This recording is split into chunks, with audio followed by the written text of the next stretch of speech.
আসসালামু আলাইকুম ওয়া রাহমাতুল্লাহি ওয়া বারাকাতুহু। শীত লাগছে আপনাদের? কষ্ট হচ্ছে? সামনে দিয়ে চেপে বসলে ভালো হয়। আজাও। আলহামদুলিল্লাহ আলহামদুলিল্লাহি নাহমাদুহু ওয়া নাস্তাঈনুহু ওয়া নাস্তাগফিরুহু ওয়া নাউযু বিল্লাহি মিন শুরুরি আনফুসিনা ওয়া মিন সাইয়্যিআতি আ'মালিনা। من يهده الله فلا مضل له ومن يضلله فلا هادي له ونشهد أن لا إله إلا الله وحده لا شريك له ونشهد أن محمدًا عبده ورسوله الذي أرسل إلى الناس كافة بشيرًا ونذيرًا وداعيا إلى الله بإذنه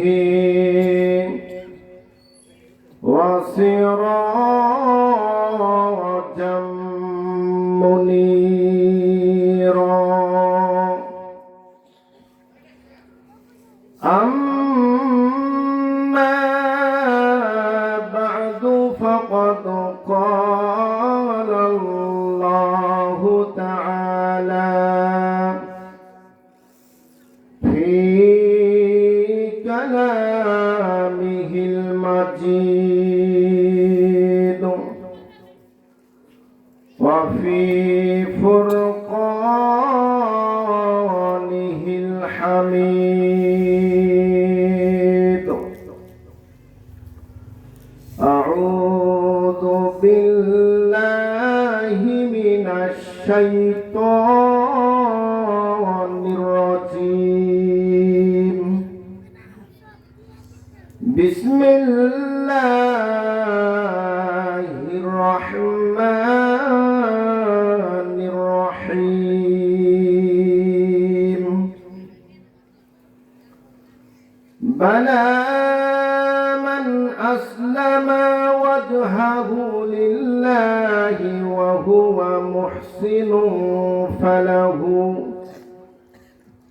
فله أجره عند ربهم ولا خوف عليهم ولا هم يحزنون. وقال تعالى في شان رسول الله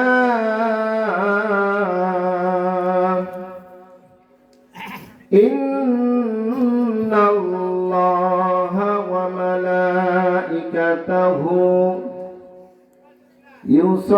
يصلون على النبي يا أيها الذين آمنوا صلوا عليه وسلموا تسليما.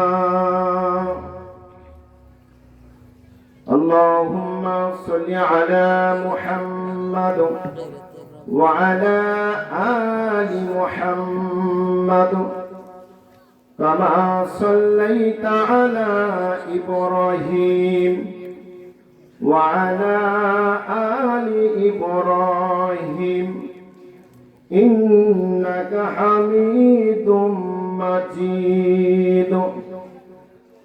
اللهم بارك على محمد وعلى آل محمد كما باركت على إبراهيم وعلى آل إبراهيم إنك حميد مجيد أما بعد الحمد لله رب العالمين ফরিদ আল মামুন এর উদ্যোগে কানেকশন মুক্ত ইসলামী ওয়াজ মাহফিলের সভাপতি মুহতারাম মুআজ্জাজ শাইখ মোহাম্মদ সাইফুল ইসলাম, আল্লাহ সুবহানাহু ওয়া তাআলা আজকের সভাপতিকে কবুল ও মঞ্জুর করুন। সকলে বলি আল্লাহুম্মা আমিন। আজকের প্রধান বক্তা বিশিষ্ট আলেমে দ্বীন কারি হাফেজ মাওলানা মুহাম্মদ আজিজুল হক, আল্লাহ সুবহানাহু ওয়া তাআলা তাকে আজকের মাহফিলের জন্য, দ্বীনের জন্য, ইসলামের জন্য কবুল করুন, মঞ্জুর করুন। সকলে বলি আল্লাহুম্মা আমিন। আমার সামনে উপবিষ্ট এই টাঙ্গাইল জেলার বাসাইল থানার হাবড়া ইউনিয়ন আরোহা শালীনাপাড়া সহ বয়োজ্যেষ্ঠ পিতৃতুল্য শ্রদ্ধা বাহাদুর মুরব্বিয়ান, বয়স সমসাময়িক বন্ধুবর, স্নেহের কচি ও কাচারা, পর্দার অন্তরালে অবস্থানরত দিনদার, ইমানদার, পরহেজগার, মুত্তাকিন, আবেদা, সালেহা মা ও বোনেরা, সকল প্রশংসা আল্লাহ সুবহানাহু ওয়া তাআলার জন্য, যিনি আমাদেরকে আজকের এই সুন্দর মাহফিলে আসার বসার তৌফিক দান করেছেন। সেই মহান মালিকের দরবারে শুকরিয়া জ্ঞাপন করছি। আল্লাহ সুবহানাহু ওয়া তাআলা আজকের মাহফিলকে উপস্থিত শ্রোতাদেরকে কবুল ও মঞ্জুর করুন। সকলে বলি আল্লাহুম্মা আমিন। অন্তরে অন্তরে স্থল থেকে সবটুকু শক্তি, সবটুকু ভক্তি আল্লাহর দেওয়া জবান খুলে বলুন আলহামদুলিল্লাহ। দরুদ ও সালাম বর্ষিত হোক নবী মুহাম্মদ রাসূলুল্লাহ সাল্লাল্লাহু আলাইহি ওয়াসাল্লামের প্রতি। সকলে বলি আল্লাহুম্মা সাল্লি আলাইহি আল্লাহুম্মা বারিক আলাইহি। সম্মানিত উপস্থিতি, আজকে যে আলোচনা হবে এটা সম্পূর্ণ নতুন। তো কর্তৃপক্ষ বলেছে যে মাহফিল বেশি সময় না নিয়ে শীতের দিন 11টার মধ্যেই শেষ করা। তো আমরা চেষ্টা করব অল্প সময়ের মধ্যে কিছু নতুন কিছু কোরআন হাদিস থেকে বর্ণনা করা, যা আপনাদের জন্য এবং আমার জন্য আমলযোগ্য হয়, তার উপরে আমল করার চেষ্টা করব ইনশাআল্লাহ। তো আমার আলোচনার বিষয় হচ্ছে আত্মসমর্পণ। বিষয়টা কি? আত্মসমর্পণ। মানুষ যদি আত্মসমর্পণ করে আল্লাহ তার উপর রাজিও হন, খুশিও হন। আল্লাহর রাজিরও দরকার আছে, খুশিরও দরকার আছে, আছে না নাই?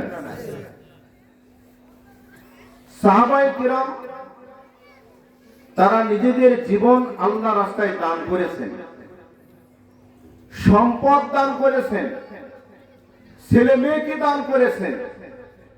কিসের জন্য? আল্লাহর সন্তুষ্টি, খুশির জন্য। তো আল্লাহর সন্তুষ্টি এবং খুশি আপনার উপর যদি না থাকে, আপনার ইবাদত, আপনার বন্দেগী, আপনার গোলামি একটাও কাজে লাগবে না। লাগবে? কাজে লাগবে না। আপনি যা কিছু করবেন তার উপর আল্লাহর সন্তুষ্টি থাকতে হবে, তার উপর আল্লাহর রাজি থাকতে হবে, খুশি থাকতে হবে। অল্প আমলে আল্লাহ যদি আপনার উপর খুশি থাকে সেটাই হবে আপনার জন্য যথেষ্ট। কথা বলেন ঠিক কিনা? এজন্য আল্লাহ তাআলা বলেন, তার ভূমিকা নিব না, সরাসরি আলোচনায় যাব। বালা মান আসলামা ওয়াজহাহু লিল্লাহি ওয়া হুয়া মুহসিনুন ফালাহু আজরুহু ইনদা রাব্বিহি ওয়ালা খাউফুন আলাইহিম ওয়ালা হুম ইয়াহজানুন।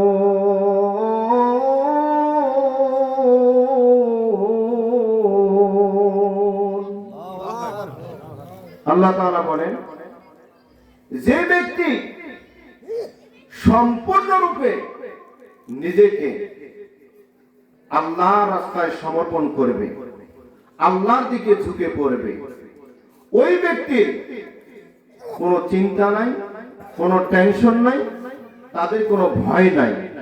সুবহানাল্লাহ বলেন। সম্পূর্ণরূপে যখন আল্লাহর রাস্তায় আপনি চলে আসবেন, আল্লাহর পথে যখন চলে আসবেন, তো আপনার তখন টেনশনও থাকবে না, ভয়ও থাকবে না, কোনো চিন্তাও আপনাকে স্পর্শ করবে না। বান্দা বান্দি যদি চিন্তা থাকে তাহলে তারা জান্নাতের ভেতরে যেও কিন্তু শান্তি পাবে না। পাবে? আর যদি টেনশন মুক্ত থাকে তাহলে পুরো জান্নাতটাই হবে তার জন্য আনন্দদায়ক। কথা বলেন ঠিক কিনা? আল্লাহর নবী কাফিরদের মাঝে দাওয়াত প্রচার করতেছেন, দ্বীনের দাওয়াত, কালেমার দাওয়াত, বোঝাচ্ছেন যে তোমরা যদি আত্মসমর্পণ করো একমাত্র মহান মালিকের দরবারে, তোমরা যদি আত্মসমর্পণ করো, তোমাদের জান মালের নিরাপত্তা আল্লাহ তোমাদের দান করবেন। সুবহানাল্লাহ বলেন। শুধু তাই নয়, তোমরা যদি আল্লাহর ইবাদত করো, এই মূর্তি পূজা সব কিছু বাদ দিয়া, চন্দ্রের পূজা, গাছের পূজা, মানুষের পূজা, পীর পূজা, মাদার পূজা, যত পূজা আছে সব পূজা বাদ দিয়ে তোমরা যদি একমাত্র আল্লাহর দ্বীন কায়েম করো, আল্লাহর পথে যদি তোমরা চলে আসো, আল্লাহর গোলামি যদি তোমরা করো, তাহলে আল্লাহ রব্বুল আলামিন তোমাদের অতীতের সমস্ত গুনাহগুলো আল্লাহ মাফ করে দিবেন। গোলামি করতে হবে কার? আল্লাহর গোলামি করতে হবে। আল্লাহর নবী বড় বড় যারা নেতা ছিলেন, বিধর্মী, অমুসলিম, তাদের কাছে কালেমার দাওয়াত নিয়ে গেলেন। তাদের মধ্যে একজন আছেন, তিনি হলেন আবু জাহেল। তার নাম কি? আবু জাহেল। আবু জাহেলের কাছে আসলেন, চাচা, আপনার কাছে আমি একটা বড় আশা নিয়ে আসছি। আল্লাহ আমাকে দায়িত্ব দিয়েছেন, মহান দায়িত্ব। এই দায়িত্ব নিয়ে আমি ঘরে বসে থাকতে পারি না, তাই আমি আপনাদের মাঝে আসছি কালেমার দাওয়াত নিয়ে। আপনাদের মূর্তি পূজা, আপনাদের গাছের পূজা, আপনাদের সূর্যের পূজা, যত পূজা আছে সব পূজা পরিহার করে একমাত্র মহান আল্লাহর ইবাদতে চলে আসুন। সুবহানাল্লাহ। সুবহানাল্লাহ। আবু জাহেল বলতেছে, মুহাম্মদ, আমি কালেমা পড়ব, মুসলমান হব, আমার কি লাভ হবে? দুঃসম্পর্কে, গ্রাম সম্পর্কে আবু জাহেল লাগতেন নবীজির চাচা। কি লাগতেন? চাচা লাগতেন, আপন চাচা না। নবীজি বললেন, চাচা, আপনি আল্লাহর পথে ফিরে আসেন, দেখবেন যে আপনার দুনিয়াতেও শান্তি পাবেন, আখিরাতেও শান্তি পাবেন। বলে, না ভাতিজা, আমার এই শান্তির দরকার নাই, আমার লাভের দরকার। কি লাভ? লাভের দরকার। কি লাভ চাচা? বলে, আমি চাই যে আমি যদি ইসলাম ধর্ম গ্রহণ করি, করার পরে এই মক্কাতে যা কিছু আছে সবাই আমার অধীনস্থ হবে, এবং মক্কার যত ট্যাক্স সব আমাকেই দিতে হবে। তাহলে আমি এই লাভ যদি আমার হয় তাহলে আমি ইসলাম ধর্ম গ্রহণ করব। নবীজি বললেন, চাচা এই ব্যাপারে আমি কিছু বলবো না, তবে আমি আপনাকে দুইটা কথা বলবো। এক নাম্বার হলো, আপনি যদি কালেমা পড়ে মুসলিম হন তাহলে আল্লাহ রাব্বুল আলামিন আপনাকে দুনিয়াতেও সম্মানী বানাবেন এবং দুনিয়ার যত গুনাহ করেছেন জীবনের পূর্বের সমস্ত গুনাহগুলো আল্লাহ মাফ করে দিবেন। দুই নাম্বার হলো, আমি রাসূল আপনার প্রতি সন্তুষ্ট থাকব। আমি আল্লাহ রাব্বুল আলামিনকে বলবো আল্লাহ যেন আপনাকে জান্নাতের ভেতর সবথেকে সম্মানিত ব্যক্তি বানিয়ে দেন। সুবহানাল্লাহ। আবু জেহেল বলল, না ভাতিজা, এইটা আমার কাজে লাগবে না।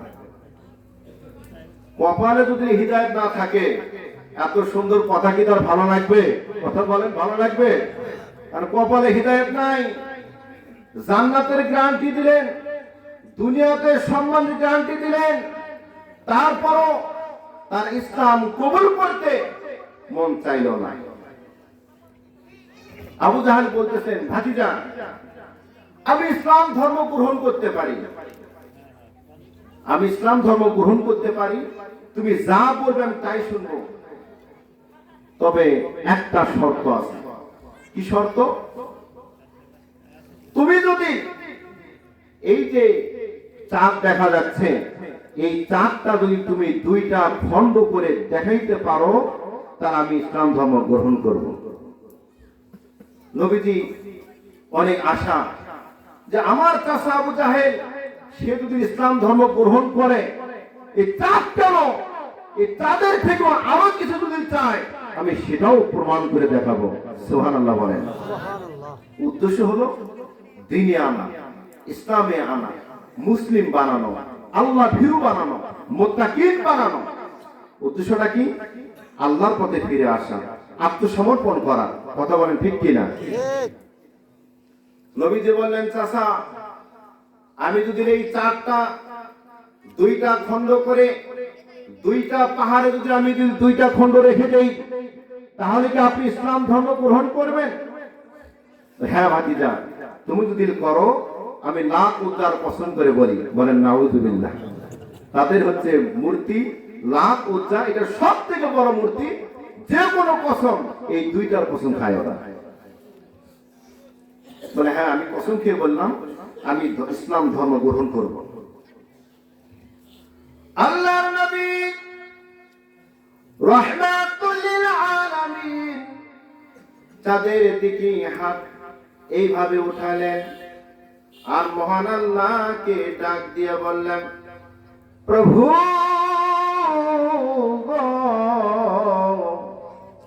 আমার চাচা আবু জাহেল আমার কাছে ওয়াদা করেছেন এই আসমানের চাঁদ যদি দুইটা ভাগ করে দেই তাহলে আমার চাচা ইসলাম ধর্ম গ্রহণ করবে। প্রভু আমার পক্ষে তো সম্ভব নয়, আপনি যদি এই চাঁদকে যদি দুইটা খণ্ড করে দেন তাহলে আবু জাহেল আজকেই ইসলাম ধর্ম গ্রহণ করবে। আল্লাহ তাআলা বলেন, হে নবী আপনি দুইটা আঙ্গুল শুধু ইশারা করবেন। কি করবেন? ইশারা করবেন। আল্লাহ নবী চাঁদের দিকে লক্ষ্য করে আঙ্গুল দুটা ইশারা করলেন। ইশারা করার সাথে সাথে তাদের মাঝখানে খণ্ড হয়ে দুইটা ভাগ হয়ে দুইটা দুই পাহাড়ে বসলেন। সুবহানাল্লাহ বলবেন না? দুইটা এই চারটা দুটা খণ্ড হয়ে দুইটা পাহাড় যখন হেলে বসলেন আবু জাহেল সচক্ষে দেখতে পেলেন যে না আসলে তো চারটা দুইটা খণ্ড হয়ে গেল। আমি তো কখনো ভাবি নাই যে নবী মুহাম্মদ সাল্লাল্লাহু আলাইহি ওয়াসাল্লাম তিনি চাঁদকে দুইটা খণ্ড করতে পারবেন। কারণ আমি তাকে বলেছি এই চাঁদ খণ্ড করার জন্য, কারণ চাঁদও সে খণ্ড করতে পারবে না, আমিও ইসলাম ধর্ম গ্রহণ করব না। কথা কি বুঝতে পারছেন? আসলে তো দুইটা খণ্ড হয়ে গেল, এখন তার কি করণীয়? তখন বলতেছে, ও ভাতিজা মুহাম্মদ, এই মক্কার মধ্যে আমি বুঝতে পারলাম তোমার থেকে শ্রেষ্ঠ জাদুকর আর পৃথিবীতে নাই। নাউজুবিল্লাহ। হিদায়াত কি কপালে আছে? হিদায়াত কপালে নাই। দুইটা চাঁদ, মানে একটা চাঁদ দুটা খন্ড করলেন, সচক্ষে দেখলেন, এখন বলতেছেন তোমার মতন জাদুকর এই পৃথিবীতে আর নাই, মক্কা তো তার বাইরেও নাই। এটা কিভাবে সম্ভব? কিন্তু একজন আল্লাহর নবীর পক্ষেই সম্ভব, কারণ এটাও তার একটা মুজিজা। কথা বলেন ঠিক কিনা? নবীজি চাচার কাছে আসলেন, চাচা আপনি না বলেছেন চারটা দুইটা খণ্ড হলে আপনি ইসলাম ধর্ম গ্রহণ করবেন, আত্মসমর্পণ করবেন। চাচা চার তো দুইটা খণ্ড হয়ে গেছে, তাহলে আপনি এখন কালেমা পড়ে মুসলমান হন। বলতেছে না ভাতিজা, তুমি যে জাদুকর এটা আজকে প্রমাণিত হলো। কারণ তুমি জাদুকর না হলে এই বিধর্মীদেরকে তুমি কি বুঝিয়া তুমি তোমার দলে নিচ্ছ, এটা আজকে আমি প্রতিমান আমি প্রকাশ করে দেখতে পেলাম, বুঝতে পারলাম তোমার থেকে শ্রেষ্ঠ জাদুকর এই মক্কাতে নাই। আল্লাহর নবী বলেন, ও চাচা, এই সূর্য চন্দ্র এই চাঁদ কারো, আপনি যা কিছু বলবেন আপনার জন্য আমি তাই করব। চাচা গো, আপনি কালেমা পড়েন, মুসলমান হন, আপনি মুসলিম হলে আমি সব থেকে খুশি হব। আপনি মুসলিম হন, মুসলমান আমি হব না, তবে তোমাকে আরেকটা আমি শর্ত দেব। চাচা কি শর্ত? একটা কেন, আপনি হাজার শর্ত দিবেন, হাজার শর্তই আমি পালন করার চেষ্টা করব, তারপর আপনি দিনে আসেন, আপনি ইসলামে ফিরে আসেন। উদ্দেশ্য কি? ইসলামে ফিরে আসেন। প্রিয় বন্ধুরা আমার, আত্মসমর্পণের উদ্দেশ্য হলো আল্লাহর দিকে ফিরে আসা। কার দিকে ফিরে আসা? আল্লাহর দিকে। এই পৃথিবীতে যত লোভ লালসা আছে, যত হিংসা বিদ্বেষ আছে, যত হানাহানি কাটাকাটি মারামারি আছে, সব কিছু পরিহার করে আল্লাহর দিকে ফিরে আসা, এটা নাম হলো আত্মসমর্পণ। আপনার শরীরের তাকত আছে, শক্তি আছে, আপনি ইচ্ছা করলে অনেক কিছু করতে পারবেন, কিন্তু ওইটাকে বাদ দিয়ে আপনি নরম হয়ে মাথা নিচু করে আল্লাহর দিকে ফিরে আসেন, এর নাম হলো আত্মসমর্পণ। কথা বলেন ঠিক কিনা? অনেক কিছু করার ক্ষমতা আছে আপনার, ইচ্ছা করলে করতে পারবেন, কিন্তু ওটা আপনাকে করা যাবে না। না করে আপনি নরম হন, মাথা নিচু করেন, নিজেকে একজন আল্লাহর গোলাম হিসেবে আপনি পরিচয় দেন। প্রিয় বন্ধুরা আমার, আবু জাহেল বললেন, হে মুহাম্মদ, তোমাকে আমি আরেকটা প্রশ্ন করব, আরেকটা কথা বলবো, সেটা যদি তুমি করতে পারো তাহলে আমি লাভ উদ্ধার আবারও কসম খেয়ে বলছি, আমি কালেমা পড়ব, মুসলিম হব, ইমানদার হব। নবীজি বললেন, চাচা বলেন আপনি কি কথা বলবেন, আপনি তাড়াতাড়ি বলুন। আপনি কালেমা পড়বেন, মুসলমান হবেন, এটা আমার বড় আনন্দের কথা। আবু জাহেল বললেন, ভাতিজা, আমার হাতের মুষ্টির মধ্যে কিছু চড় পাথর আছে। পাথর, পাথর ছিলেন না, এই যে রাস্তার যে কুচি পাথরগুলো দেখা যায়, এরকম পাথরের টুকরো বেশ কয়েকটা হাতের মুষ্টির মধ্যে নিছেন। আবু জাহেল মনে মনে ভাবতেছেন, চার পায়ে দুটা খন্ড হয়েছে, এখন আমি কিছু জড় পাথর নিলাম, এই পাথরের টুকরোগুলো হাতের মুঠের মধ্যে নেব, আর বলবো যে এই পাথর যদি হাতের মুষ্টির মধ্যে কি আছে এটা যদি তুমি বলতে পারো তাহলে আমি কালেমা পড়ে মুসলমান হব। তার উদ্দেশ্য, হাতের মুষ্টির মধ্যে কি আছে এটা আমি ছাড়া আর কেউ জানে না, অর্থাৎ মুহাম্মদ বলতেও পারবে না, আমিও কালেমা পড়ে মুসলমান হব না। বুঝছেন তো? একজন ব্যক্তি খালি রাস্তায় বসে থাকে, কিছু পোলাপান আছে না, রাস্তায় বসে থাকে, তো রাস্তা দিয়ে কিছু মেয়েরা যাতায়াত করে, ডিস্টার্ব করে তাদেরকে।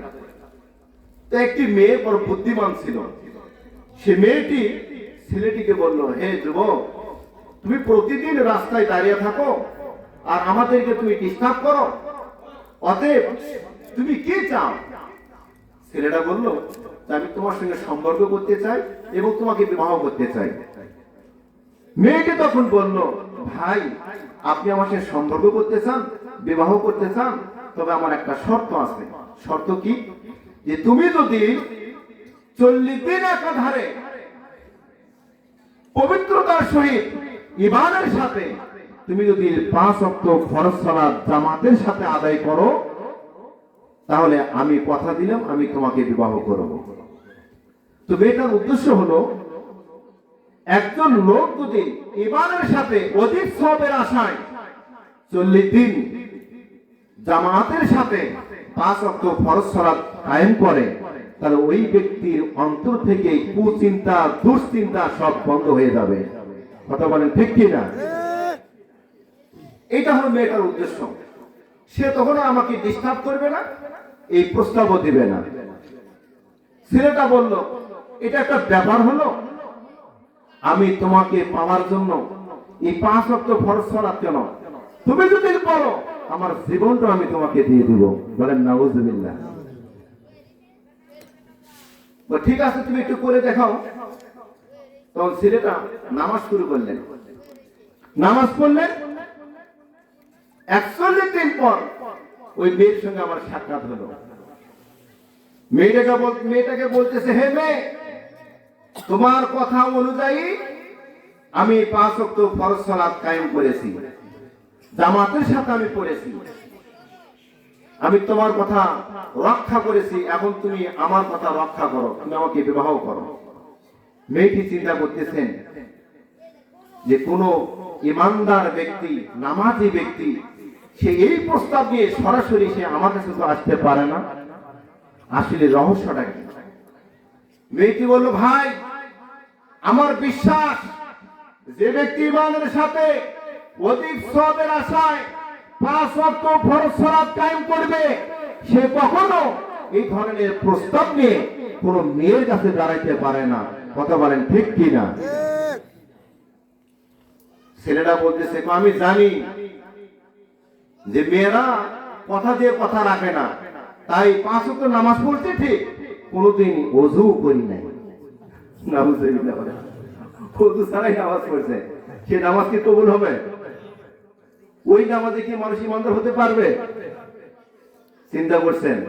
কারণ ওর ভেতরে হেদায়েত নাই। তার চিন্তা ছিল খারাপ চিন্তা, ভালো হওয়ার কোনো তার চিন্তা ছিল না, নিজেকে পরিবর্তন করার কোনো চিন্তা ছিল না। কথা বলেন ঠিক কি না?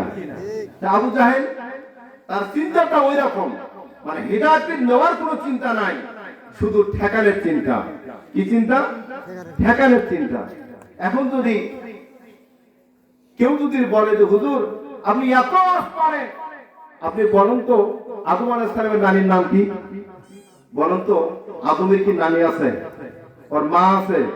ওর বাবা আছে? হুজুর থেকে যাবে না? তো আবু জাহেল আল্লাহ নবীকে ঠেকের প্রশ্ন করতেছে।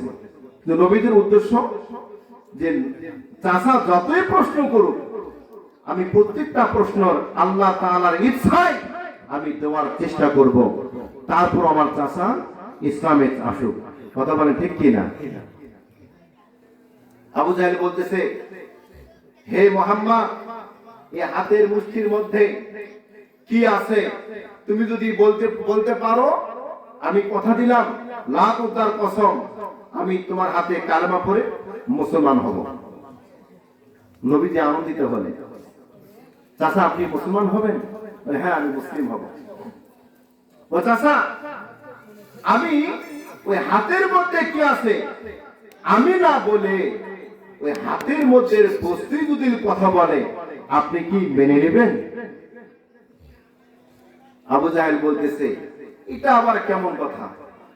আমার হাতের মুষ্টির মধ্যে আছে তো পাথর, যে পাথর কথা বলতে পারে না, কারো শোনে না, চোখেও দেখে না, নবী বাদ দিয়ে ওই পাথরই কথা বলবে, এটা কিভাবে সম্ভব? এটা কোনদিন সম্ভব? কথা বলা সম্ভব?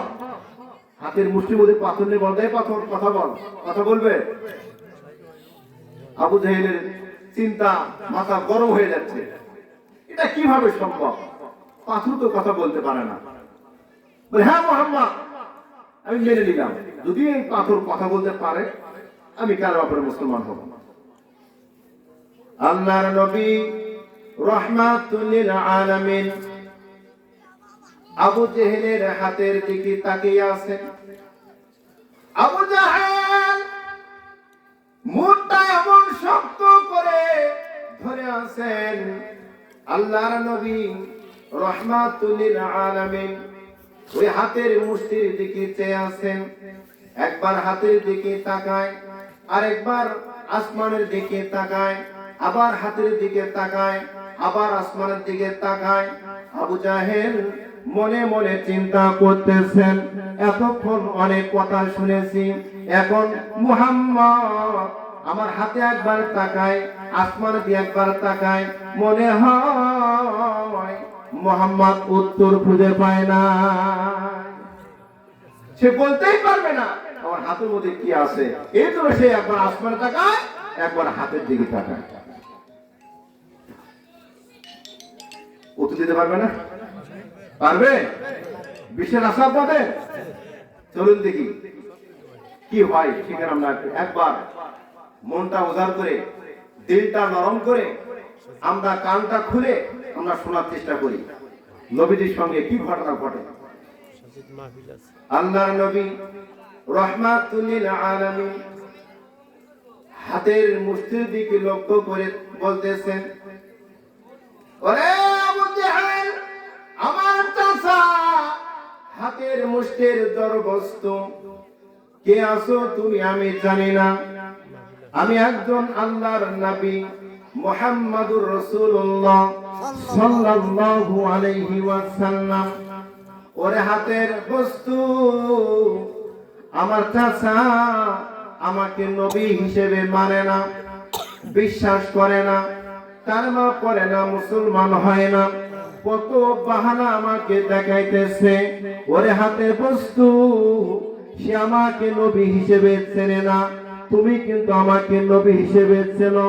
তুমি কিন্তু ঠিকই জানো আমি হইলাম রাহমাতুল লিল আলামিন নবী মুহাম্মাদুর রাসূলুল্লাহ সাল্লাল্লাহু আলাইহি ওয়াসাল্লাম। ওরে হাতের বস্তু, আমি যদি আল্লাহর নবী হয়ে থাকি আর তুমি যদি আল্লাহর সৃষ্টি জড় বস্তু হয়ে থাকো, তুমি বলে দাও আমি কে। সঙ্গে সঙ্গে হাতের মুঠিতে হচ্ছে আশহাদু আল্লা ইলাহা ইল্লাল্লাহু ওয়া আশহাদু আন্না মুহাম্মাদান আবদুহু ওয়া রাসূলুহু। লিল্লাহি তাকবীর। জড়বস্তু কথা বললো না, হাতের মুঠিতে কথা বললো। সাক্ষ্য দিলে কাকে?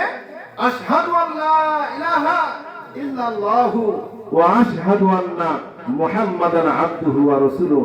আমি সাক্ষ্য দিচ্ছি জড়বস্তু পাথর হয়ে আল্লাহ এক অদ্বিতীয়, এবং আমি আরো সাক্ষ্য দিচ্ছি আপনি হলেন মুহাম্মাদুর রাসূলুল্লাহ, আল্লাহর রাসূল এবং আল্লাহর বান্দা।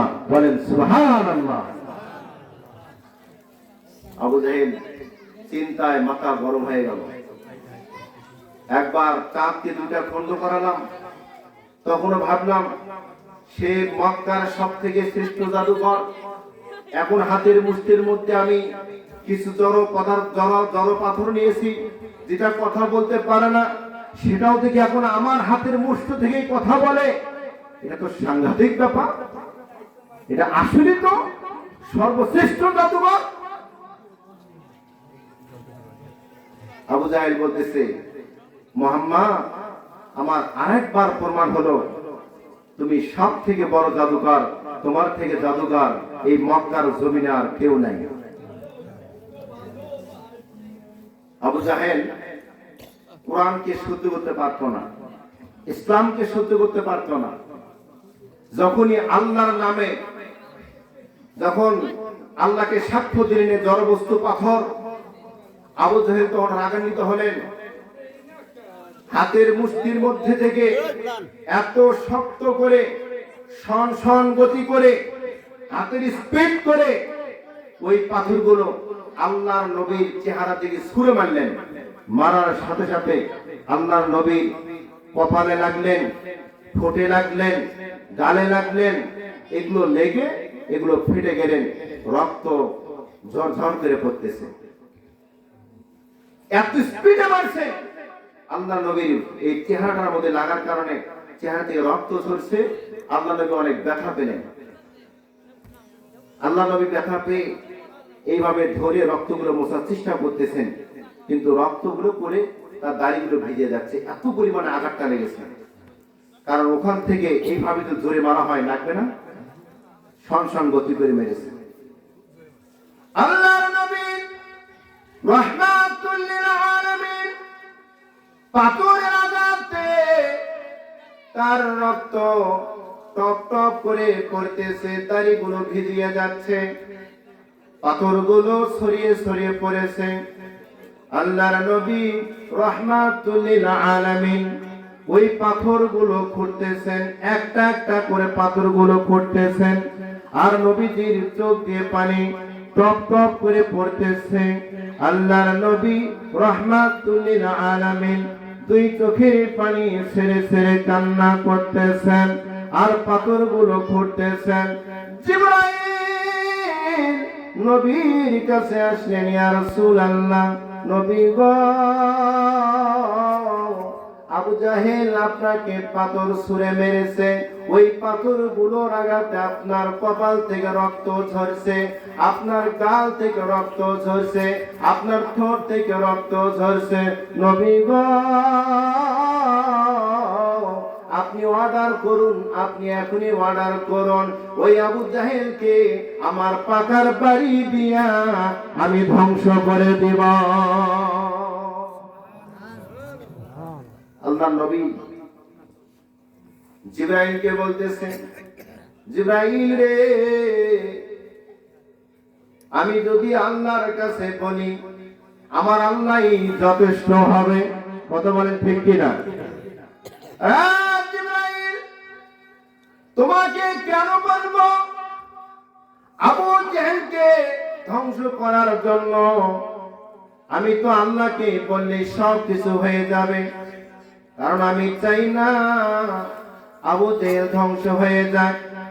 আল্লাহর নবী রাহমাতুল লিল আলামিন পাথরগুলো খুঁটিয়ে খুঁটিয়ে হাতের মুষ্টির মধ্যে নিয়ে পাথরের সঙ্গে কথা বলতেছেন। ওরে পাথর রে, আবু জাহেল বোঝে নাই, আমার চাচা বোঝে নাই, না বুঝিয়া আমার দিকে পাথর ছুঁড়ছে। ওরে পাথর রে, খবরদার, তুমি আল্লাহর কাছে নালিশ করবে না। পাথর রে, তুমি যদি আল্লাহর কাছে নালিশ করো, ওই আবু জাহেল হিদায়াত প্রাপ্ত হবে না। কারণ পাথর, তুমি যদি আল্লাহর কাছে নালিশ করো, যে পাথর দিয়ে নবীকে আঘাত করেছে, নবীর শরীর থেকে রক্ত ঝরাইছে, ওই আবু জাহেলকে তুমি ধ্বংস করে দাও, কারণ আল্লাহ সেটাই করবে।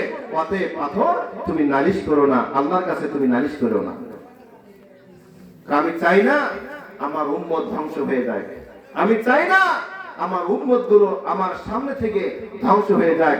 আমার উম্মত যদি ধ্বংস হয়, আমি কাদেরকে নিয়ে আমি জান্নাতে বসবাস করব? ঠিক কিনা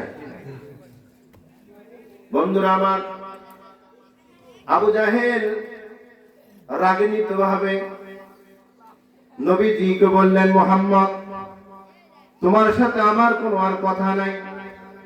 আমি আজকে থেকে বুঝতে পারলাম এই মক্কার সব থেকে তুমি বড় জাদুকর, অর্থাৎ তোমার রাস্তায় তুমি চলো, আমার রাস্তায় আমি গেলাম। হিদায়াত নাই। অথচ ইসলামের প্রথম যুগে পুরুষদের মধ্যে প্রথম কালেমা পড়ে মুসলমান হোসেন সিদ্দিক আকবর, আবু বকর রাদিয়াল্লাহু তাআলা আনহু। পুরুষদের মধ্যে সর্বপ্রথম তিনি ইসলাম ধর্ম গ্রহণ করেন। নবীজি খালি বলেছেন যে আবু বকর এই ঘটনা, আর আবু বকর বলেছেন ইয়া রাসূলুল্লাহ আপনি সব সত্য বলেছেন। সুবহানাল্লাহ বলেন না? সুবহানাল্লাহ। কি জন্য? আবু বকর আল্লাহর নবী প্রায় সমবয়স্ক, একই সঙ্গে চলেছেন, বন্ধুত্ব ছেড়ে তিনি বন্ধুত্ব জীবনে তিনি জানেন যে মুহাম্মদ রাসূলুল্লাহ সাল্লাল্লাহু আলাইহি ওয়াসাল্লাম তিনি জীবনে কোনোদিন মিথ্যা কথা বলেন নাই। সুবহানাল্লাহ বলেন না? সুবহানাল্লাহ। জীবনে কোনোদিন আমাদের খেয়ানত করেন নাই, জীবনে কোনোদিন ওয়াদা ভঙ্গ করেন নাই, কারণ ও যা বলছে সঠিক বলেছে। এই সঠিক কথা মনে করে সে কালেমা পড়ে মুসলমান হয়েছে। আম্মা জান খাদিজাতুল কুবরা তিনিও ইসলাম ধর্ম গ্রহণ করেছেন। মহিলাদের মধ্যে সর্বপ্রথম তিনি ইসলাম ধর্ম গ্রহণ করেন। আল্লাহর নবী যখন তার উপর যখন প্রথম ওহীটা আসলেন, সূরা নাযিল হলেন, তিনি ভয়ে এমন ভাবে ভয় পেলেন মনে হয় তার প্রাণটা বের হয়ে যাবে। তিনি চলে আসলেন খাদিজার কাছে। খাদিজাকে বললেন, খাদিজা রে, তুমি আমাকে কম্বল দিয়ে আমাকে ঢেকে দাও এবং তুমি আমাকে জড়িয়ে ধরো, শক্ত করে ধরো, আমার ভয় হচ্ছে, না জানি আমার কি হয়। খাদিজা বলতেছেন, ইয়া রাসূলুল্লাহ কি হয়েছে আপনার, বলুন সব খুলে। বলে গুহার ভেতর ছিলাম, সেখানে কে বা কারা একজন আসলো, আমাকে চাপ দিয়ে ধরলো, চাপ দিয়ে ধরার পর আমার অন্তরের ভেতর ভয় সৃষ্টি হয়ে গেল, আমার মনে হয় আমার প্রাণটা বের হয়ে যাবে। খাদিজা বুদ্ধিমত্তা স্ত্রী ছিলেন, জ্ঞানী স্ত্রী ছিলেন।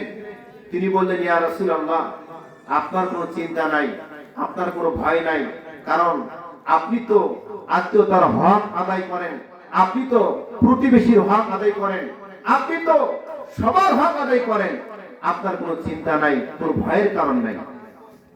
সান্ত্বনা দিচ্ছেন। নবীজি তখন সব কথা খুলে বললেন। খাদিজা বলেন, ইয়া রাসূলুল্লাহ সব সত্য, কারণ আপনি ভালো কিছু পেতে যাচ্ছেন, নিশ্চয় আপনি একজন আল্লাহর নবী, নবী মুহাম্মদ রাসূলুল্লাহ সাল্লাল্লাহু আলাইহি ওয়াসাল্লাম। আমি আপনার কাছে প্রথমে আমি কালেমা পড়ে মুসলমান হয়ে গেলাম, আপনি আমাকে কালেমা পড়া মুসলমান হব। খাদিজা মুসলমান হয়ে গেলেন। শুধু একটু বুঝতে পারলে, কারণ স্ত্রীরা তো ভালো করে জানে স্বামীর আচার আচরণ, স্বামীটা কেমন, কথা বলে ঠিক কিনা। অন্য মানুষ জানো কিংবা না জানো, ঘরের স্ত্রী কিন্তু স্বামী সম্পর্কে ভালোই জানে, ঠিক না? জানে। প্রিয় বন্ধু আমার, আবু জাহেলের কাছে বারবার নিদর্শন আসলো, বারবার মুজিজা প্রকাশ করা হলো, কিন্তু তারপরও তার কপালে হিদায়াত লেখা নাই, কালেমা পড়লেন না, মুসলমান হলেন না। অথচ অন্যান্য সাহাবীরা শুধুমাত্র একটু নিদর্শন পেলেই তারা ঈমানে আসতেন, ঈমান গ্রহণ করতেন, কালেমা পড়তেন, মুসলিম হতেন, কথা বলে ঠিক কিনা। আমি একজন সাহাবীর কথা বলবো, যে সাহাবীর নাম ছিল খুবাইব রাদিয়াল্লাহু তাআলা আনহু। কি নাম? খুবাইব। আরেকজন সাহাবী তার নাম ছিল কাইস ইবনে আসিম। খুবাইব হচ্ছে খুবাইব ইবনে আদি আনসারী রাদিয়াল্লাহু তাআলা আনহু। তো দুইজন সাহাবী, এই খুবাইব রাদিয়াল্লাহু তাআলা আনহু তিনি ইসলাম গ্রহণ করার পর তার উপর যে নির্যাতন গেছে, এটা বলার বর্ণনা করার ক্ষমতা আমার নাই। ওমরের যুগে যিনি গভর্নর ছিলেন সাইদ, তিনি দেখতে পেয়েছেন যে কি পরিমাণ এই খুবাইবের উপর নির্যাতন করা হয়েছে। তার আগে আমি আসিম ইবনে কাইস ইবনে আসিমের একটি কথা বলবো, সেটি হলো জাহেলিয়াত যুগে যখন সন্তান জন্মগ্রহণ করতেন, কন্যা সন্তান, এই কন্যা সন্তান পৃথিবীতে আসলে তাদেরকে জীবন্ত কবর দেওয়া হতো। বলেন নাউযুবিল্লাহ। মহিলা সন্তান, মেয়ে সন্তান জন্ম নিলেই তারা নিজেদেরকে ক্ষমা করতে পারতেন না, আমি কন্যার বাবা হচ্ছি, আমার সম্মান চলে গেল, আমি গোত্রের নেতা, আমি গোত্রের সম্মানীয় একজন ব্যক্তি, আমার ঘরে কন্যা সন্তান জন্ম নিছে। তখন কি করে, ওই সন্তানদেরকে জীবন্ত গর্ত খনন করে সেই গর্তের মধ্যে তাদেরকে দাফন করা হয়। এমনকি যে স্ত্রী বারবার কন্যা সন্তান হয় তাদেরকেও তালাক দেওয়া হয়, আর রাখা হয় না। আপনারা বলুন তো, আপনাদের ক্ষেতে যে আমরা চাষ করেন, এই ক্ষেতে তখন 29 ধান আছে না, 29 ধান রোপণ করলেন, আগামী বছর 28 ধান রোপণ করলেন। এখন বলুন তো, ওই জমির দোষ না আমার দোষ? কার দোষ? জমিতে যে ফসল দিবেন সেই ফসলটাই উৎপাদন হবে। 28 দিবেন, 28 উৎপাদন হবে। 29 দিবেন, 29 উৎপাদন হবে। হাইব্রিড দিবেন, হাইব্রিড উৎপাদন হবে। কথা বলেন ঠিক কি না? তাহলে নারীদের তো হচ্ছে জমি, সেই জমিটা আপনি যে বীজ বপন করবেন সেই বীজটাই তো দুনিয়াতে চলে আসবে। কথা বলেন ঠিক কি না? সেই জাহেলি যুগে নারীদেরকে তালাক দেওয়া হতো, কন্যা সন্তানদেরকে জীবিত কবর দেওয়া হতো। আর আমাদের দেশে তার উল্টোটা হচ্ছে, একটা কন্যা সন্তান, আবার কন্যা সন্তান, আবার কন্যা সন্তান, আরেকবার কন্যা সন্তান হলে তোকেও তালাক, তোর হুজুর যে পেপার আছে তাকেও তালাক। কথা বলে ঠিক কিনা? আমাদের দেশে আছে না নাই? কন্যা সন্তান জন্ম নিলেই তালাক দেওয়ার সিদ্ধান্ত দেওয়া যায়। এবার একটা সন্তান জন্ম নিচ্ছে, আগামী যদি আরেক সন্তান জন্ম নেয় ওটা, তাহলে ওই সময় তো তালাক হবে। এখন দ্বিতীয়বার যখন সন্তান পেটে আসে, ওই মা তখন চিন্তায় পড়ে যায়, আহারে এইবার সন্তান যদি কন্যা হয় তাহলে আমার তো আর স্বামীর ভাত আর হবে না, করে বা হবে না। কথা বলেন ঠিক কিনা? তখন ওই মেয়ে বাবার বাড়িতে চলে যায়, চুপি চুপি করে 7 মাস হয়ে গেলেই কম্পিউটার দিয়ে চেক করে সন্তান কন্যা না ছেলে সন্তান। যখন বলে এটা কন্যা সন্তান, তখন এটা ফেলে দিতে হবে। কি করতে হবে? এটা ফেলাইতে হবে। জাহেলিতে যুগে তারা জীবিত কন্যা সন্তানদেরকে জীবন্ত কবর দেওয়া হতো, আর দুনিয়াতে জীবিত সন্তানকে তারা হত্যা করত। কথা বলেন ঠিক কিনা? এর জন্য দায়ী কারা হবে? ওই যে ঠেটে রাখছে যে তোকেও তালাক হবে, তোর হুজুরকেও তালাক দেওয়া হবে, এর জন্য ওই পুরুষরা হবে, ওই পরিবারের লোকেরা হবে। তোমার উচিত ছিল আল্লাহ যা দেয় তাই তোমাকে সন্তুষ্ট থাকা। কেউ চাইতে পায় না, তুমি না চাইতেই পাইতেছো। কথা বলেন ঠিক কিনা? কারণ সন্তান দেওয়ার মালিক তো আল্লাহ, সন্তান না দেওয়ারও মালিক আল্লাহ। ছেলে হবে না মেয়ে হবে, সে মালিকটাও তো আল্লাহ। কথা বলেন ঠিক কিনা? সবকিছু মালিক আল্লাহ। কাইস ইবনে আসিম এক এক করে 8টা সন্তান তিনি জীবন্ত কবর দিয়েছেন। 8 নম্বর সন্তান যেটি সব থেকে সুন্দরী ছিল, কাইস ইবনে আসিম 8 নম্বর সন্তানকে কোলে উঠে নিয়ে তার স্ত্রীকে বলল, আমার এই সন্তানটিকে তুমি সেজে দাও, আমি একে নিয়ে আত্মীয়র বাড়িতে ঘুরতে যাব। কোথায় যাবেন? আত্মীয়র বাড়িতে ঘুরতে যাবে।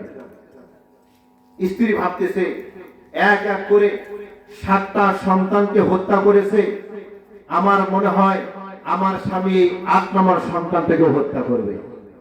তার মায়ের ভিতর তো ভয় না, যেহেতু পূর্বে 7 জনকে হত্যা করেছে, এখনো 8 নম্বর সন্তানকেও হত্যা করবে। স্ত্রী বলতেছে, স্বামী গো, আপনি বলেন এই সন্তানকে কোথায় নিয়ে যাবেন? স্বামী বলে, বিবি রে, ভয়ের কোনো কারণ নাই, এরে নিয়ে আমি বেড়াতে যাব। বিবি বলতেছেন, আমার ভয় হচ্ছে আপনি এই সন্তানটিকেও হত্যা করবেন। সন্তানকে সুন্দরকে সাজিয়ে দিলেন। এখন বাবা তো সন্তানের মালিক, তার বাবা বিশেষ করে, ঠিক আছে সাজিয়ে দেওয়া হলো।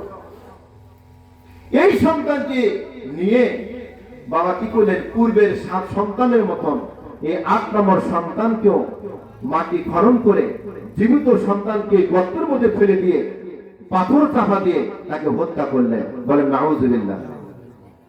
পরবর্তীতে এই লোকটা চলে আসলো নবীজির কাছে।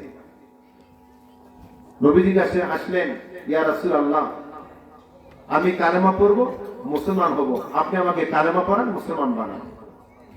তো আল্লাহর নবী বড় আনন্দিত হলেন, খুশি হলেন। গোত্রের একজন নেতা কায়েস ইবনে আসিম, তিনি কালেমা পড়ে মুসলিম হবে, এটা ভালো কথা। তখন আল্লাহ নবী তাকে কালেমা পড়ে দিলেন, সে মুসলিম হলেন। আল্লাহ নবী বললেন, হে কায়েস, আজকে থেকে তোমার জীবনের পূর্বেকার সমস্ত গুনাহগুলো আল্লাহ মাফ করে দিবেন। বলেন সুবহানাল্লাহ।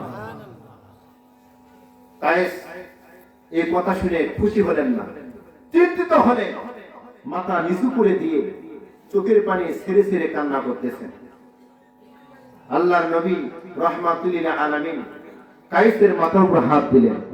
কায়েস, ও কায়েস, মাথা উঠাও, কি ব্যাপার?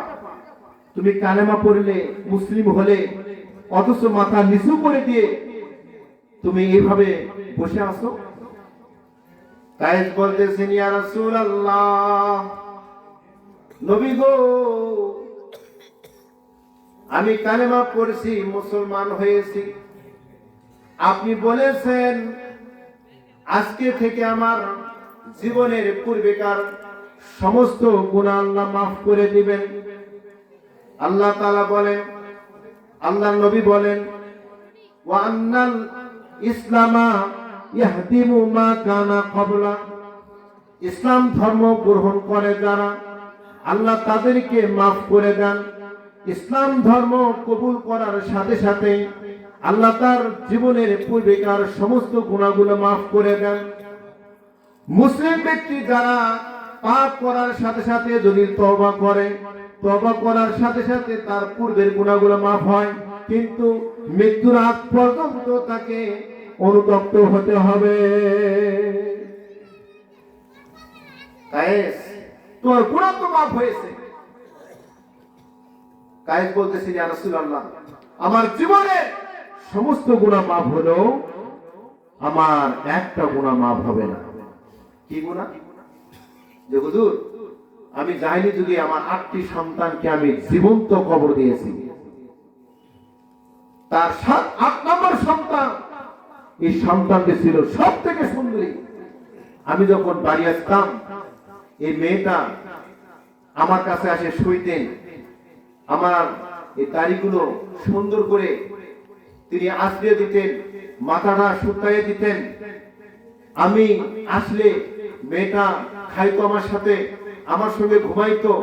কিন্তু এই মেয়েটিকে নিয়ে আমি যখন কবর দেওয়ার উদ্দেশ্যে রওনা দিলাম, মেয়েটা আমার কোলে, আমার শরীরে ঘাম ঝরতেছে, আর মেয়েটি তার কাপড় দিয়ে আমার ঘামগুলো মুছে দিচ্ছেন, আর বলতেছেন, আব্বা, ও আব্বা, আপনি এত কষ্ট করে আমাকে কোলে করে নিয়ে আপনি কোথায় যাচ্ছেন? আব্বা গো, আপনি তো ঘামতেছেন, আপনি আমাকে নেমে দেন, আমি হেঁটে হেঁটেই আপনার সঙ্গে যাব। মেয়েরা কিন্তু সব থেকে বাবা ভক্ত বেশি হয়, ঠিক না? বাবাকে বেশি ভালোবাসে মেয়েরা। ছোট্ট বাচ্চা বাবার ঘাম মুছে দিচ্ছে। ভাই হুজুর, আমার মেয়েটা আমার ঘাম মুছে দিচ্ছে, তারপর আমার মেয়েটিকে আমি কোলে উঠে করে নিয়ে আসলাম। আস্তে আস্তে এক পাহাড়ের পাদদেশে আসলাম, সেখানে মেয়েটিকে নেমে দিলাম। মেয়েটিকে বললাম, মা গো, যাও তুমি খেলাধুলা করার জন্য, আমার এখানে একটু কাজ আছে। আমার মেয়েটা কিছু দূর খেলতে গেলেন, পাথর দিয়ে খেলা করতেছেন। আমি বাবা গর্ত খনন করতেছি, ঘেমে যাচ্ছি। আমার মেয়েটি দৌড় দিয়ে আসলেন, আমাকে বলতেছে, আব্বা গো, আপনি এখানে কি করতেছেন? বলে, মা, আমি গর্ত খনন করতেছি। কেন খনন করতেছেন? যেখানে তুমি খেলাধুলা করবে, তুমি এখানে খেলাধুলা করতেছো, এখানেও তুমি খেলাধুলা করবে অনেক সুন্দর করে। বলতেছেন, আব্বা, আপনি তো খনন করতে গিয়ে আপনি ঘেমে যাচ্ছেন, আসো আব্বা, একটু উঠে এসো, আমি আপনার ঘামগুলো মুছে দেই। মেয়েটি তার বাবাকে উঠে নিলেন, তার কাপড় দিয়ে বাবার ঘামগুলো মুছিয়ে দিচ্ছেন। কায়েস দুই চোখের পানি ছেড়ে ছেড়ে কান্দে কেঁদে আর নবীজিকে বলতেছেন, ইয়া রাসূলুল্লাহ, আমি খনন করতে করতে আমার যখন বুক বন্ধ হয়ে গেল, আমার মেয়েটি আবার চলে আসলো, বলতেছে আব্বা গো, আপনি এত কষ্ট করে গর্ত খনন করতেছেন, আপনার শরীর তো ঘামে ভিজে গেছে, আপনার দাড়ির মধ্যে ওই পাথরের খণ্ডগুলো দেখা যাচ্ছে, বালু ভরে গেছে। আব্বা, ওই বালুগুলো আপনি সবগুলো ছেড়ে ছেড়ে ফেলে দেন, আপনার অনেক কষ্ট হচ্ছে, আমি কি আপনার জন্য পানির ব্যবস্থা করব। মেয়েটি পানির জন্য দৌড় পাচ্ছেন, কোথাও কোনো পানির খবর নাই, পানি নাই। মেয়েটি আবার চলে আসলেন, এসে দেখেন তার আব্বা কাইস খনন করতেছেন। খনন করতে করতে তার মাথা পর্যন্ত হয়ে গেছে, খনন করতে করতে মাথা পর্যন্ত হয়ে গেছে। এইবার মেয়েটি এসে বলতেছে আব্বা, আব্বা গো, আপনি গর্ত খনন করতে করতে আপনার শরীরটা ভিজে গেছে, আপনি তো ক্লান্ত হয়ে গেছেন, আসুন আব্বা আসুন, আমি আপনাকে একটু আদর করে দেই। এইবার কাইস উপরে চলে আসলেন, ক্লান্ত হয়ে জমিনে পড়ে আসেন, বসে পড়লেন। এইবার মেয়েটি বাবার কোলের মধ্যে আসলেন, বাবাকে একবার গালে চুমা দেয়, এই গালে চুমা দেয়, কপালে চুমা দেয়, আর ঘামগুলো মুছতে থাকে। মেয়েটি চোখের পানি ছেড়ে দিয়া কান্দে আর বলে আব্বা, আব্বা গো, আপনাকে গর্ত খনন করতে হবে না আব্বা, আমি যে আপনার কষ্ট সহ্য করতে পারছি না আব্বা, আপনি আমার খেলার জন্য আপনি যে গর্ত খনন করতেছেন আব্বা, আমি কথা দিলাম এই গর্তে আমি খেলা করব না, আমি আর খেলবো না, আমি আর এই গর্তের ভেতরে খেলবো না, আমি কষ্ট করি এই পাথরগুলো দিয়ে আমি খেলাধুলা করব। এইবার এই পিতা বলতেছেন, কায়েদ বলতেছেন, মারে তোমার জন্য আমি গর্ত খনন করেছি। ওরে মা, এই গর্তে তুমি অনেক আনন্দ করে তুমি খেলাধুলা করবে, তুমি বড় আনন্দিত হবে। মেয়েটি বলে আব্বা, আমার আব্বা অনেক কষ্ট করে গর্ত খনন করবে, আর ওই গর্তে আমি খেলাধুলা করব। আব্বা, এটা হইতে পারে না আব্বা, আমি যে আপনাকে বড় ভালোবাসি, আমি যে আপনাকে মহব্বত করি আব্বা, এই গর্তে আমি আর খেলা করব না। এই বলে মেয়েটি গর্তে পারে এসে ওই মাটিগুলো গর্তের ভেতরে ঢেলে দিচ্ছেন। এমনই করে তার আব্বা মেয়েটির কাছে এসে এক ধাক্কা দিয়ে গর্তের ভেতরে ফেলে দিলে। বলেন নাউযুবিল্লাহ। মেয়েটি গর্তের মধ্যে পড়ে আব্বাকে ডেকে বলতেছেন, আব্বা, আপনি আমাকে গর্তে ধাক্কা দিলেন, আব্বা গো, আপনি না আমার এই গর্তটা বানাচ্ছেন আমার খেলার জন্য, আমি তো মাটি দিয়ে আমি এটা বন্ধ করতেছিলাম, আপনি আমাকে ধাক্কা দিলেন। এইবার কায়েস ছোট ছোট পাথরের খণ্ডগুলো ওই গর্তের মধ্যে ফেলিয়ে দিচ্ছেন। মেয়েটি ভয় পেয়ে গেল, একবার ডানে যায়, একবার বামে যায়, একবার সামনে যায়, আরেকবার পিছিয়ে যায়, পাথর আঘাত জন্য তার মাথায় না লাগে। মেয়েটি তার আব্বাকে ডাক দিয়ে বলে, আব্বা, আপনি কিভাবে আমার শরীরে পাথর মারতেছেন, আমার মনে হয় আপনি আমাকে হত্যা করবেন। মেয়েটি বলতেছে, আব্বা, আপনি আর পাথর মারেন না, আমার বড় ভাই হচ্ছে, আব্বা গো, আপনি আমাকে এখান থেকে উঠান, আমি বড় ভয় পাইতেছি। এইবার কায়েস বলেন, ইয়া রাসূলুল্লাহ, আমার মেয়েটা বারবার আমাকে লক্ষ্য করে বললেন, কিন্তু আমি পাষাণ বাবা, আমার মেয়েটাকে আমি আর ভালোবাসলাম না, আমার মেয়ের প্রতি আমার আর মমতা হলো না। আমার মেয়েটি চোখের পানি ছেড়ে দিয়া কেঁদে কেঁদে বলে, আব্বা, আমাকে উঠাও, তুমি যদি আমাকে বাড়িতে না নাও, আমি কথা দিলাম আপনার বাড়িতে আমি আর কোনোদিন যাব না। আব্বা, আপনি আমাকে উঠান, আমি চলে যাব অন্যত্তরে, আমি অন্য দেশে গিয়ে আমার জীবন যাপন করবো।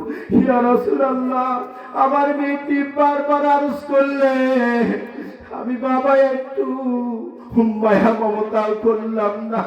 আমার মেয়েটিকে লক্ষ্য করে সব থেকে বড় পাথরটা আমার মেয়ের মাথার উপর আমি ছেড়ে দিলাম। ছেড়ে দেওয়ার সাথে সাথে আমার মেয়ের মাথাটা ফেটে গেল। আমার মেয়েটি ঠোঁট নাড়ে আনারে বলে, ও আল্লাহ, কেমন বাবার ঘরে আর কোনো সন্তান তুমি দিবে না।